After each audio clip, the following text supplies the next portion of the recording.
The storm howled across Lake Erie, swallowing the world in white. Beneath the frozen waves, a broken veteran and his loyal German shepherd uncovered something mankind was never meant to find. A secret buried by war, guarded by faith, and written in light. When the dog pressed its paw against the ice, the lake itself began to glow. And what rose from the depths wasn't science, it was a miracle. Before we begin, subscribe now, share your city in the comments, and let's journey together through a story where faith still conquers the storm. The wind howled off Lake Erie, hurling snow like shattered glass against the dark ribs of Buffalo's skyline. Inside a narrow apartment on the city's east side, Mike Carter sat hunched by a flickering space heater that gave off more noise than warmth. At 40, he was a man shaped by duty and carved by loss. Tall, lean, with shoulders that once bore command and now only carried silence. His brown hair was cut short from habit, not vanity. His beard, trimmed yet rough, framed a face lined by sleepless winters. The pale blue in his eyes was a map of exhaustion, the kind of weariness that doesn't rest, only endures. The foreclosure letter on the table trembled under the breath of the draft, seeping through cracked windows. He'd read it a dozen times. Every word was a nail in the coffin of the life he'd tried to rebuild.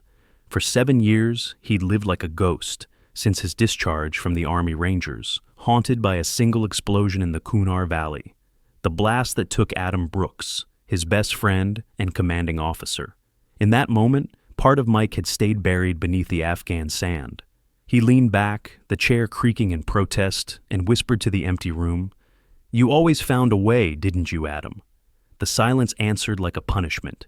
Outside, the blizzard thickened, the kind that erased streets, names, even hope. A soft sound broke through the wind, not a knock. More like a faint scrape, something persistent, alive. Mike frowned, pushed away from the table, and opened the door against the storm's roar. Snow exploded inward, a cold white fist. At his feet, half buried in powder, lay a German shepherd, trembling but unbroken. The dog's fur was thick and silver gray, tipped with white around the muzzle, age written in frost. One paw hung awkwardly, injured, but its amber eyes burned with strange intelligence. Mike's instincts, the soldier's reflex, came alive. He dragged the animal inside, closed the door, and dropped to one knee. "Easy, boy," he murmured. The shepherd didn't flinch. It simply looked at him, breathing shallow but steady. Around its neck was a collar, hand-woven from olive paracord, tied in a pattern Mike knew too well. The Cobra knot, their unit's mark. His blood ran cold. He brushed ice from the tag. It bore a name, A. Brooks. Mike froze. 7 years ago, Adam's body had been flown home, but his personal effects, his tags, were never recovered. "Where did you get this?" he whispered. The dog only blinked, then gave a low whine, lifting its muzzle toward the window, where snow blew sideways like smoke. It limped forward, turned, and looked back at him, as if summoning him. "Hell no," Mike said under his breath. "I'm done chasing ghosts." But ghosts didn't stop chasing him. He grabbed his coat, the same worn parka from deployment, and followed. The city had gone silent, wrapped in white. The shepherd moved ahead, sure-footed despite the limp, its form a gray flame cutting through the storm. Mike trudged behind through knee-deep snow, past shuttered shops, dead traffic lights, and the haunting stillness of a place the world had forgotten. They stopped before St. Bridget's Church, a brick skeleton overlooking the frozen canal. The cross at its steeple hung cracked, like a wound against the sky. The church had been abandoned for decades, condemned after a fire, now half swallowed by snowdrifts.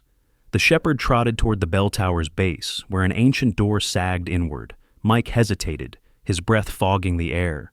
"You've got to be kidding me." Inside, the darkness swallowed them. The smell of smoke and wet stone clung to the air.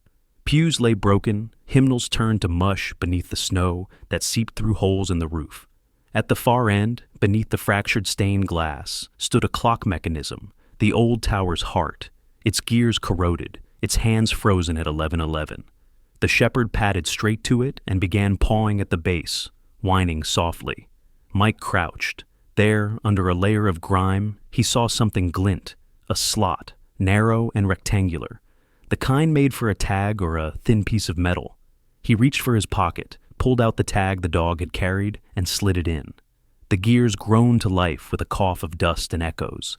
The entire clock shuddered. The hour hand ticked once, twice, then spun backward.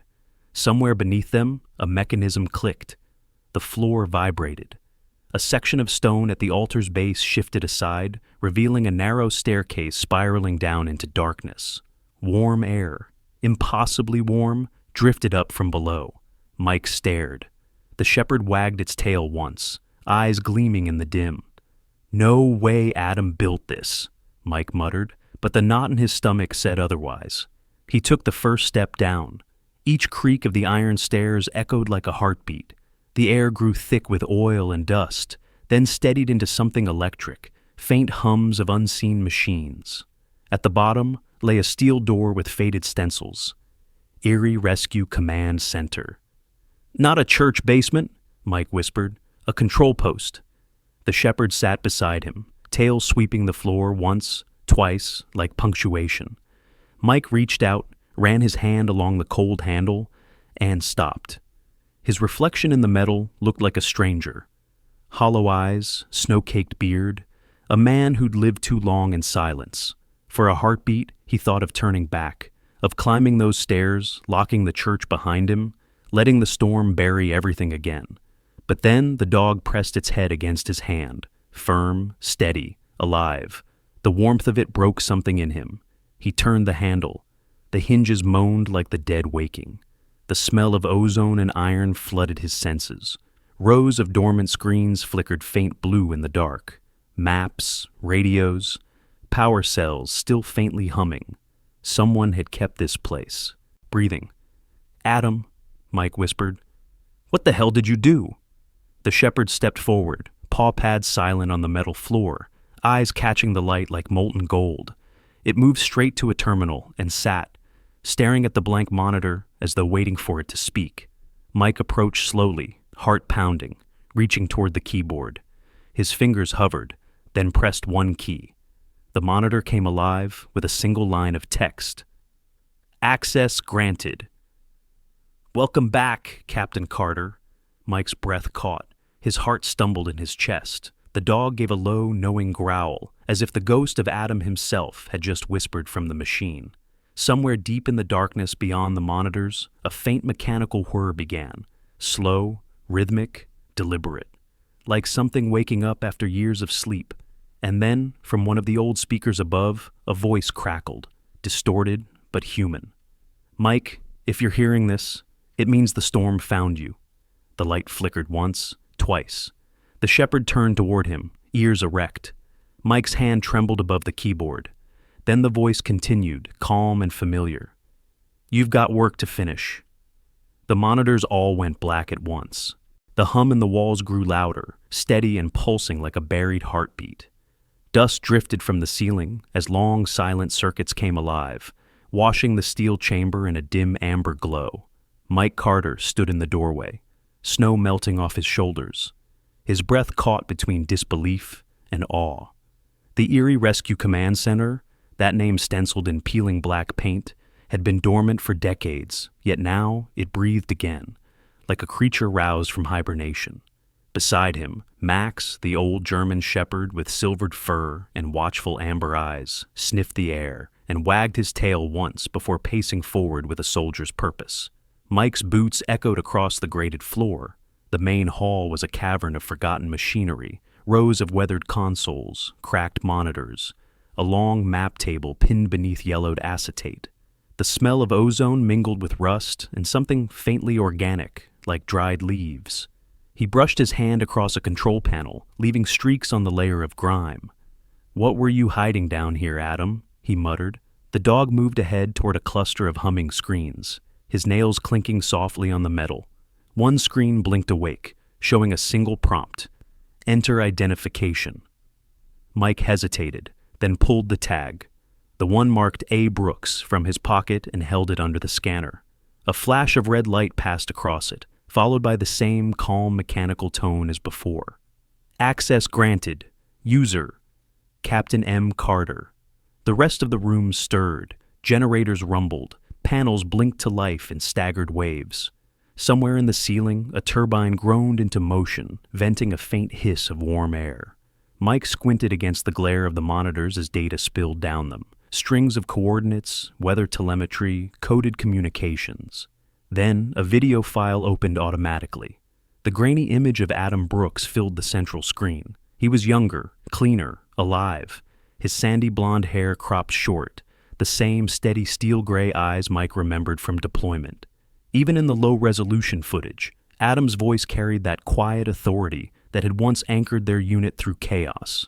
"Mike," the recording began, his expression taut but resolute. "If you're watching this, it means Helios finally made its move. I built this station for you. The cover story was that it's a defunct rescue relay. Truth is, it's a listening post. A safe place to finish what they buried in Kunar." He leaned forward, the static crawling across his face. "You know the rule. Follow the trail, but trust no one.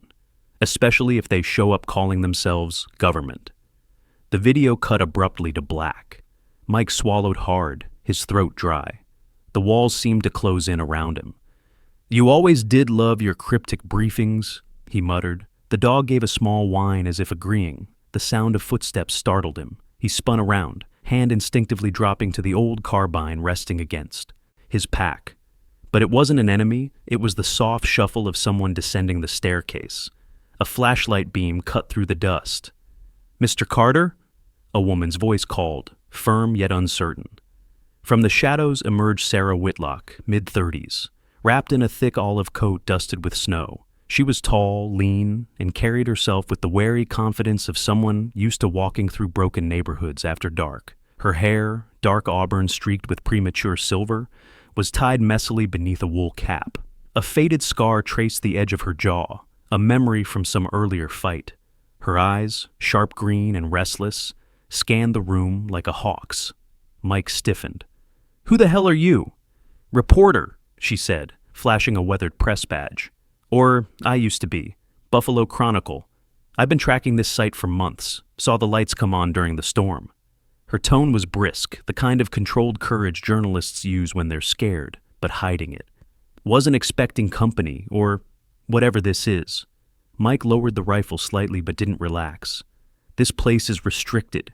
"By who?" she countered. "The church deed's been dead for 20 years. You're the one trespassing, Captain Carter. Army Rangers, Afghanistan, discharged 2018. Ring a bell?" Her words hit like shrapnel. He hadn't heard his rank in years. "You've done your homework," he said slowly. Investigative work tends to do that. Sarah moved closer, glancing at the flickering screens. "Helios Dynamics. That name keeps popping up in declassified Pentagon contracts. Millions of dollars disappearing into logistics support. People die, paper trails vanish. Whatever's running here is connected." Mike studied her. Beneath the sarcasm, she carried exhaustion. Eyes rimmed with sleepless resolve, knuckles reddened from cold, and years of punching brick walls of bureaucracy. "You're not supposed to be here," he said, quieter now. "Neither are you," she replied. For a long moment, only the hum of the machine spoke between them. Then the dog broke the silence, trotting to Sarah's side and sniffing at her coat. She stiffened, but Max merely sat, tail tapping twice against the floor. "Friendly," she muttered, awkwardly patting his head. "More discerning than friendly," Mike said. "If he trusts you, maybe I should." Sarah looked at the terminal nearest her. This thing's still connected to something. She tapped a few keys, and lines of code streamed down. "Looks like part of a private server mirror. Someone wanted this data to stay alive." Mike watched as her green eyes narrowed in focus. She was precise, deliberate, someone who solved problems like disarming bombs. "You're not just a reporter, are you?" he asked. She paused. "Was. Before Helios put my source in a morgue and called it a traffic accident." Her tone hardened. "That was 2 years ago. Since then, I've been collecting ghosts." Mike nodded slowly.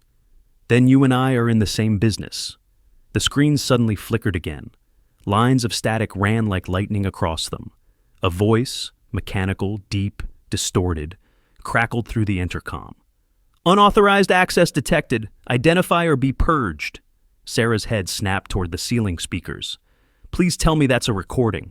It's not, Mike said. He sprinted to the console, fingers flying across the keys, trying to trace the source. It's remote. Someone's in the network. The voice returned, colder now. Captain Carter, you shouldn't have woken the system. Mike froze. Sarah's face drained of color. Who is that? She whispered. He didn't answer. He recognized the cadence, the clipped precision of a man who used to brief them before Black Ops missions. Nathan Cole, he said finally. Helios' security chief. The dog growled, low and primal. On the monitors, static gave way to a satellite map, a live feed zooming in on Buffalo's waterfront, coordinates flashing. Small red dots appeared one by one around the perimeter. Sarah stared. Those are drones! Mike's pulse surged. He found us. The power surged, lights flaring white before dimming again.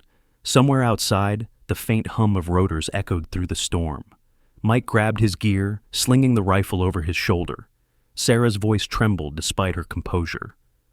What do we do? He glanced at the shepherd, already standing alert by the door, and then at Sarah. We don't stay put. He'll bury this place before morning. The intercom hissed once more, now barely audible under the rising whine of the generators. Welcome back, Captain. Let's finish what we started. The lights went out. Only the amber glow of the dog's eyes remained in the dark. The night had swallowed the city whole. From the shattered windows of the old church tower, the blizzard looked almost calm, a white curtain hiding what moved beneath it. But Mike Carter knew better. Storms had a way of masking hunters. The faint rhythmic thrum outside wasn't the wind. It was the mechanical heartbeat of drones sweeping the frozen streets. The hum grew stronger each second, circling above the waterfront like vultures made of steel. Down below, inside the reactivated Erie Rescue Command Center, emergency lights pulsed red across the chamber. They're coming in from the lake, Sarah Whitlock said, her voice low but steady. She'd shed her coat, now wearing a dark thermal sweater and cargo pants tucked into worn combat boots. The practical attire of someone who'd learned survival the hard way. Her sharp green eyes reflected the dim light of the monitors. Though she looked calm, her fingers drummed restlessly on the table, betraying nerves honed by too many close calls with the truth. Mike adjusted the rifle slung across his chest, his jaw tight. Helios won't use small arms. They'll send recon drones first, then a cleanup unit. Meaning? Sarah asked. Meaning, we've got about 10 minutes before this place becomes a crater. Max, the German shepherd, stood alert by the door, ears twitching. His silver-gray coat shimmered under the red light, and a low growl rumbled deep in his throat. The dog's muscles were still strong despite age, every line of his body trained for discipline. He had once been a K9 unit, bred for precision and loyalty. Mike crouched beside the control terminal, typing furiously. If I can access the broadcast antenna, I might be able to jam their comms for a few minutes. Sarah moved closer. You're ex-military, not a hacker. He gave her a faint grin. Field rangers learned to improvise, and Adam, he taught me enough to break into this system. He must have known we'd need it. Before she could reply, static hissed through the overhead speakers again, followed by the cold, calm voice of Nathan Cole. Captain Carter, the voice drawled, too composed for the chaos outside. You were always predictable. The dog, the dead man's data, the misplaced sense of duty. I should have buried you when I had the chance. Mike looked up, muscles tensing. Still hiding behind your toys, Cole? Cole chuckled, a sound like glass cracking under weight. Toys don't fail, people do. And you're surrounded by people who already have. Sarah leaned close to the mic. You sound nervous, Nathan. Maybe it's because your dirty laundry's about to make headlines. The voice paused for half a second, then dropped to a near whisper. Ah, Ms. Whitlock, the stray reporter. I remember your name. You cost me a very good operative in D.C. His car hit a bridge after your little expose. Pity. Sarah's jaw clenched, the scar on her cheek whitening. You murdered my source. Cole ignored her, his tone shifting to something colder. The world won't remember any of you. But don't worry, Captain. The dog gets a cleaner death than most. The connection cut off. For a moment, the only sound was the faint hum of the storm. Then Sarah exhaled sharply. He's close. Mike checked his watch. 8 minutes. He turned to her. We move. There's a maintenance tunnel under the old dock. It should connect to the frozen sewer line and take us beneath the marina. Sarah blinked. You actually memorized the city's sewer grid? He shrugged. 7 years alone in Buffalo. You find hobbies. As they gathered supplies, Sarah caught sight of an old framed photograph pinned to the wall. A younger Adam Brooks shaking hands with another man in a dark suit. The photo was partially burned, the face of the other man obscured, except for a silver watch glinting on his wrist. Who's that? She asked. Mike hesitated, his expression tightening. Adam's first handler, civilian liaison to Helios, a fixer named Charles Vance. Vance? Sarah frowned. Any relation to... Yeah, Mike interrupted. Adam never talked about it, but I think he was family. Or worse, a ghost wearing the same name. He turned away before she could press further. Outside, a low rumble shook the floor. The first explosion hit somewhere along the frozen canal. A shockwave that rattled the rafters and sent snow cascading through the cracks in the ceiling. Max barked once, sharp and commanding. They're using thermobaric charges, Mike said, voice steady despite the tremor in the ground. Non-lethal radius, meant to flush us out. Sarah grabbed her satchel, stuffing the recovered data drives inside. Then, let's not give them the satisfaction. They moved fast through the lower corridor, Max trotting ahead. Pipes lined the walls, dripping condensation. Every 50 feet, another tremor vibrated through the steel underfoot.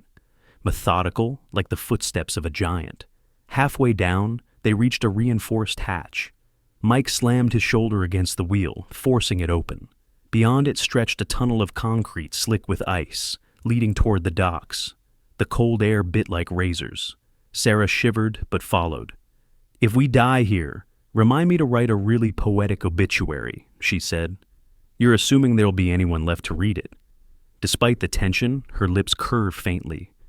You have a dark sense of humor, Captain. Only way to survive one. The tunnel opened into a vast underground maintenance bay. Rusted machinery sat half buried in frost. And through the cracked ceiling above, they could see faint red lights sweeping, drones scouting the surface. Mike moved with precision, guiding Sarah to cover. Max pressed low, ears flattened, every muscle primed. They crossed quietly, the sound of their boots drowned beneath the drone rotors. Sarah glanced up. The machines were sleek black discs with blue sensors flickering beneath the snow. How many? She whispered. Too many, Mike replied. But they're blind in the storm. If we stay under the dock structure, we might slip through. As they crept forward, one of the drones dipped lower, its sensor beam cutting through the slats of the pier. Max froze, tail stiff. Sarah's hand instinctively went to her mouth, holding her breath. The beam swept inches from them, then passed. The dog relaxed. And that was when the world exploded. A flash tore through the tunnel entrance behind them. A directed EMP charge. The lights died instantly, the air thick with burnt ozone. The blast knocked Sarah to the ground, her ears ringing. Mike pulled her up, shouting something she couldn't hear. Sparks showered from the ceiling. Above, the remaining drones descended, scanning the tunnel mouth. Move! He yelled, dragging her toward the stairwell at the far end. Max bounded ahead, barking furiously at the encroaching machines. They stumbled into an upper passage that opened into a half-collapsed warehouse overlooking the frozen marina. The storm outside was a white blur. Through it, faint lights moved, figures in tactical gear, black masks, rifles slung tight. Mike's gut twisted. They're here. Sarah looked at him, eyes wide but fierce.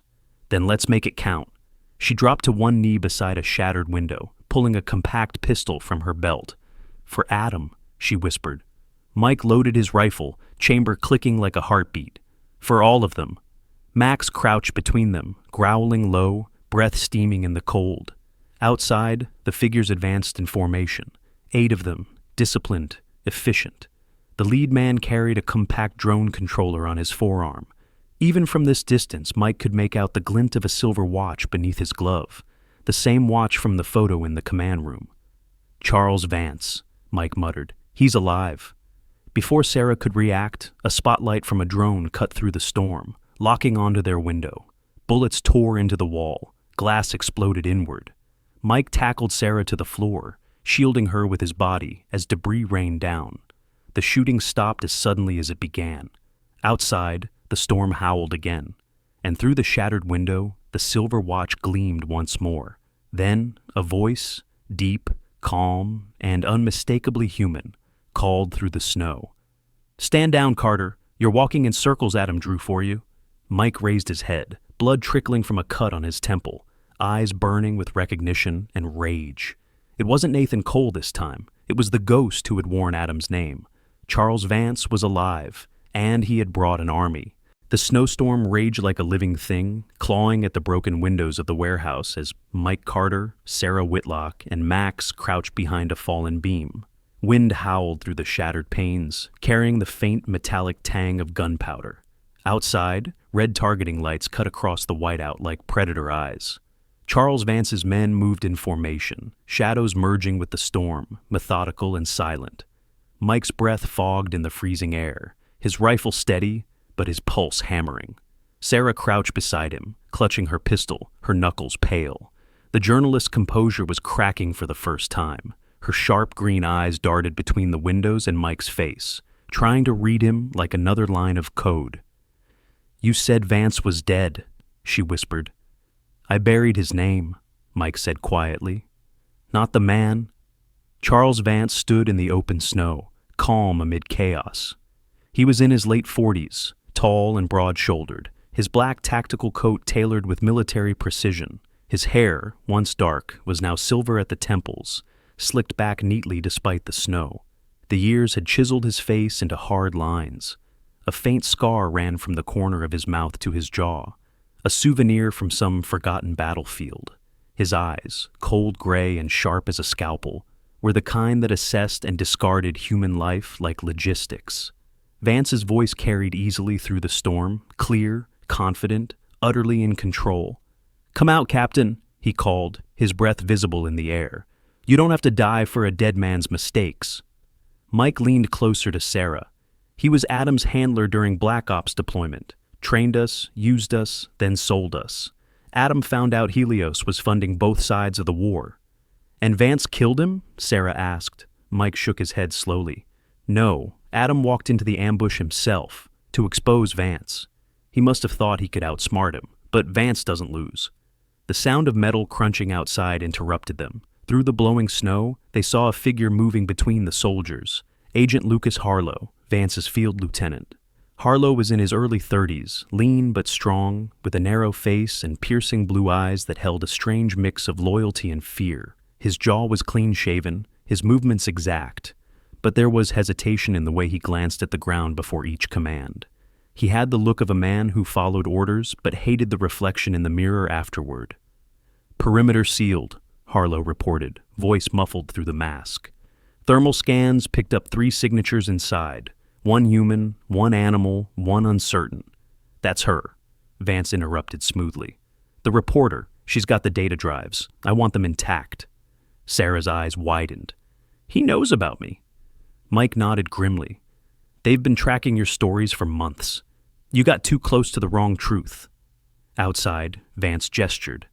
The soldiers began fanning out, covering every approach. Drones hovered above, silent except for the faint electric buzz. Mike turned to Sarah. "We can't win this firefight. We draw them into the service tunnels beneath the pier." She frowned. "That'll trap us." "It'll trap them too." They moved quickly. Max led the way, nose to the ground, tail low, his instincts razor sharp. They ducked through a narrow maintenance hatch behind a collapsed wall, descending into a corridor lined with rusted pipes. The smell of salt and oil filled the air. Behind them, the rhythmic crunch of boots approached. Harlow's voice echoed faintly. "Thermals lost them. They're moving underground." "Flush them," Vance ordered. "Use Protocol 3. Sarah glanced at Mike. "What's Protocol 3? "Flood and freeze," he said. "They'll burst the pipes, freeze the tunnels solid." They sprinted deeper, the tunnel narrowing into darkness. The ceiling dripped condensation that froze midair, turning droplets into icicles. Max barked once, warning. Ahead, the tunnel split in 2. Mike hesitated, scanning the old schematics burned into his memory. "Left goes toward the harbor intake. Right leads to the grain silos." "Which one gets us out?" Sarah asked. "Neither," he said grimly. "But the silos have a control room. If we can reach it, I can reroute the main valve. Buy us time. She stared at him, breath fogging. That's suicide. He gave a thin smile. You'd be surprised how long I've been doing that.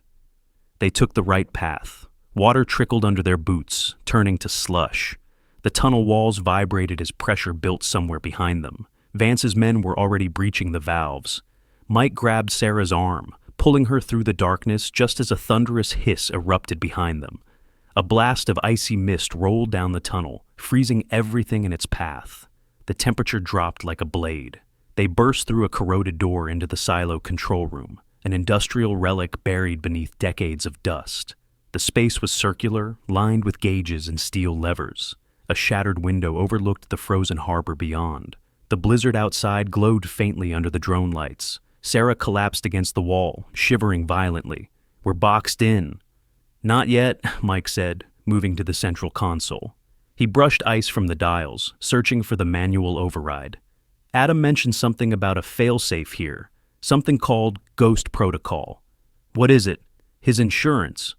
Max began barking suddenly, sharp and insistent. Through the cracked window, they saw movement, shadows descending the exterior stairs. Vance's men had found them. Mike turned the final lever, and the console flickered to life, screens showing distorted static. Then a file began to decrypt. A video opened. Adam Brooks appeared again, older than before, his face drawn and gaunt, eyes haunted. If you're seeing this, his recorded voice said, then Vance made his move. Ghost Protocol will expose every operation Helios ever buried. But it needs a live transmitter. The system's inside the control core beneath the harbor. It's dangerous. It's also the only way to finish this. The message cut off. Sarah stared at the screen. He's telling you to go down there, to the harbor core.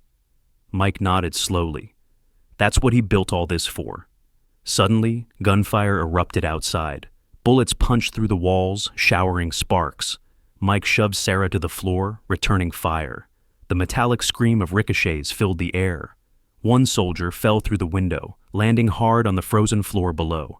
Max lunged, teeth bared, dragging another man down by the sleeve before retreating. Through the chaos, Vance's voice boomed over the radio. Don't kill them yet. Carter's still useful. Mike cursed under his breath.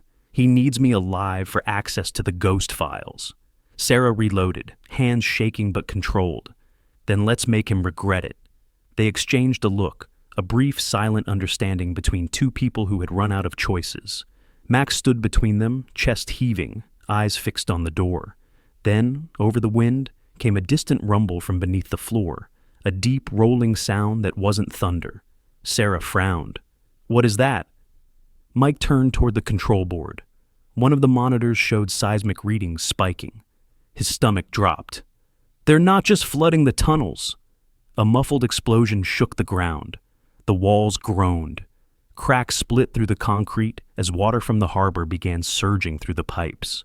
Vance's voice returned, colder now. Ghost Protocol dies tonight, Captain, along with your memories.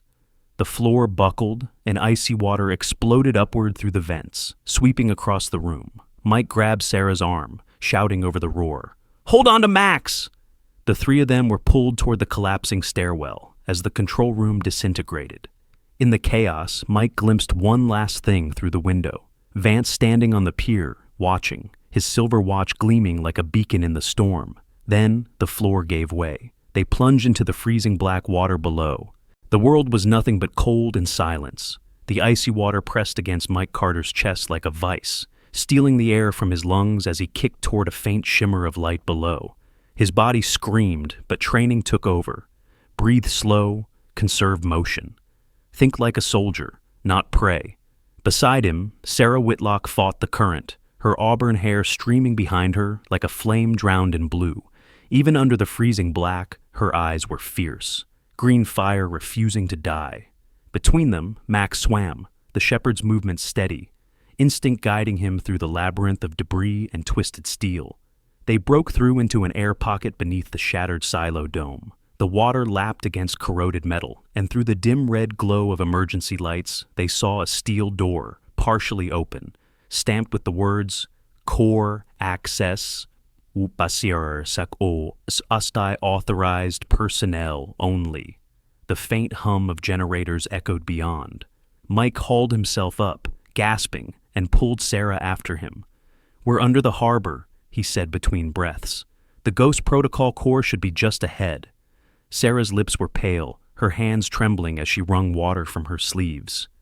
"We don't even know if it still works," she said, voice rasping. "It will," Mike replied, his eyes hard. "Adam built it to outlast the end of the world." They pushed through the door and entered a chamber unlike any they had seen, a cathedral of machines buried beneath the lake. Glass panels curved overhead, showing the frozen water above like an ocean of stars. At the center stood a circular dais surrounded by cables and glowing conduits. In the middle of it all rose a control pillar, humming softly. It looked alive, breathing, as if the entire structure had been waiting for someone to return. Mike approached cautiously. "This is it." Sarah followed, her boots echoing. "If we activate it, everyone will know. Helios, the Pentagon, maybe the whole world. You'll be hunted." He glanced at her. "You think we aren't already?" Max barked once, a sharp warning. The sound bounced through the chamber. From the shadows at the far end, a flashlight beam flicked on. The voice that followed was smooth, unhurried, too familiar. "Impressive, Captain," said Charles Vance, stepping into the light. His black coat was soaked, silver hair plastered against his forehead, but he moved with the composure of a man who had never once considered losing. The pistol in his hand was steady, his finger resting lightly against the trigger. Behind him trailed Lucas Harlow, face pale, eyes darting between Mike and his commander. The young man's breath came shallowly, each exhale a cloud of frost. "End of the line," Vance said. "You've done well, Carter, almost as well as Adam, but this," he gestured at the pulsing core, "was never meant for you." Mike raised his rifle. "You killed him." Vance's gray eyes glimmered. "No, I freed him. Adam was a man, consumed by guilt. He wanted to believe in something pure, truth, honor, justice. But the world isn't built for that, Captain. He saw too much, and it broke him. So I gave him purpose." "By murdering him?" Sarah spat. Vance's lip twitched, almost a smile. "By making sure his sacrifice mattered. Helios became what it is because men like him, and you, showed me how far the human conscience can be stretched before it snaps." Mike's finger tightened on the trigger. "You turned his work into a weapon." "It was always a weapon," Vance said softly. "You just didn't have the stomach to use it." The tension snapped like a cable. Gunfire erupted, deafening in the enclosed space. Mike dove behind a console as bullets sparked off steel. Sarah dropped low, returning fire with sharp, practiced bursts. Max lunged, his body a streak of gray, knocking Harlow off balance. The young agent's weapon clattered away as he hit the ground hard. "Hold your fire!" Harlow shouted, panic edging his voice. "Sir, there's still time to stand down." "Silence!" Vance barked, pivoting toward him. The single gunshot echoed like judgment. Harlow staggered back, clutching his side, eyes wide with disbelief.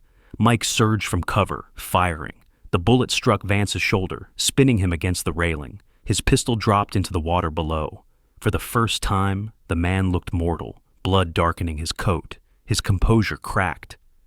"You can't stop it," Vance hissed, staggering toward the console. "Ghost Protocol will destroy everything you think you're saving." "Then it destroys both of us," Mike said. He slammed his hand down on the core's main switch. The chamber roared to life. Blue light burst from the floor, running along the conduits like veins igniting. The air vibrated with power as the control pillar blazed to full brightness. Sarah shielded her eyes. "Mike, what did you do?" He met her gaze, calm now, almost peaceful. "Finished what Adam started." Vance laughed, a cold, broken sound. "You fool. You don't even know what you've unleashed."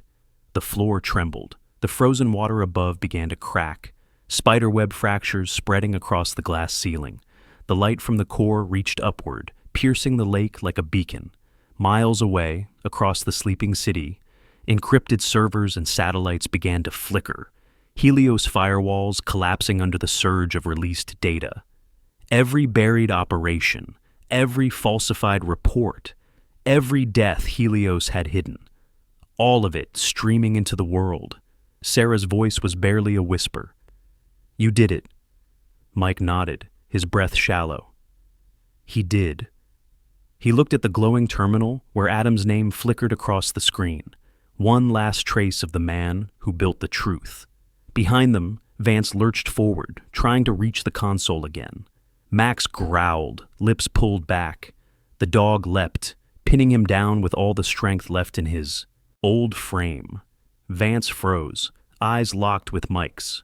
You think this changes anything? He rasped. You'll drown before the world even reads a word. Mike's voice was steady.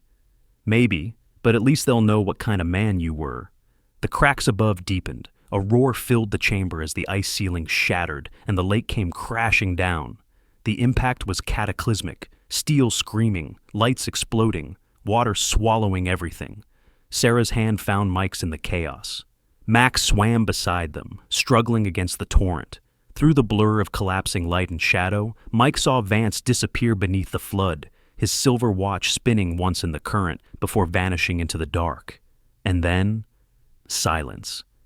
When Mike opened his eyes, he was lying on the rocky shore, dawn breaking over Lake Erie. The world was hushed, the storm finally gone. The water lapped gently at his boots. Sarah knelt beside him, soaked and shaking, her hair plastered against her face. Max stood a few feet away, limping but alive, his coat steaming in the morning light. She looked toward the city, where distant sirens wailed. "It's over," she whispered. Mike sat up slowly, staring at the pale horizon. "No," he said softly. "It's beginning." In the faint reflection of the rising sun on the lake, he thought he saw Adam's face, calm, proud, fading like smoke. He smiled once, the kind of smile that carried both grief and grace. Then he stood, shoulders squared, and walked with Max toward the waking city. The light behind them spread across the lake, golden and quiet, the truth finally free.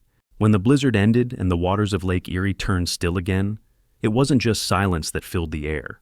It was grace. Mike Carter had fought his war, not only against men, but against despair itself. And in that final quiet moment, when the light rose across the frozen lake, it felt less like the dawn of a new day, and more like a whisper from heaven, a reminder that even the deepest wounds can become windows for God's light to enter. Sometimes, miracles don't come in thunder or fire. They arrive in the form of a loyal dog who never gives up, a stranger who believes in truth, or a second chance when we least deserve it. The world can be cruel, but faith, even the size of a mustard seed, can move mountains, thaw frozen hearts, and redeem lost souls. So, as you finish this story, take a moment to look at your own life. The battles you fight, the storms you endure, none of them are wasted. Somewhere, in the quiet spaces between heartbreak and hope, God is still writing your story. And perhaps, like Mike, your purpose will reveal itself not in victory, but in the courage to keep walking toward the light. If this story touched your heart, share it.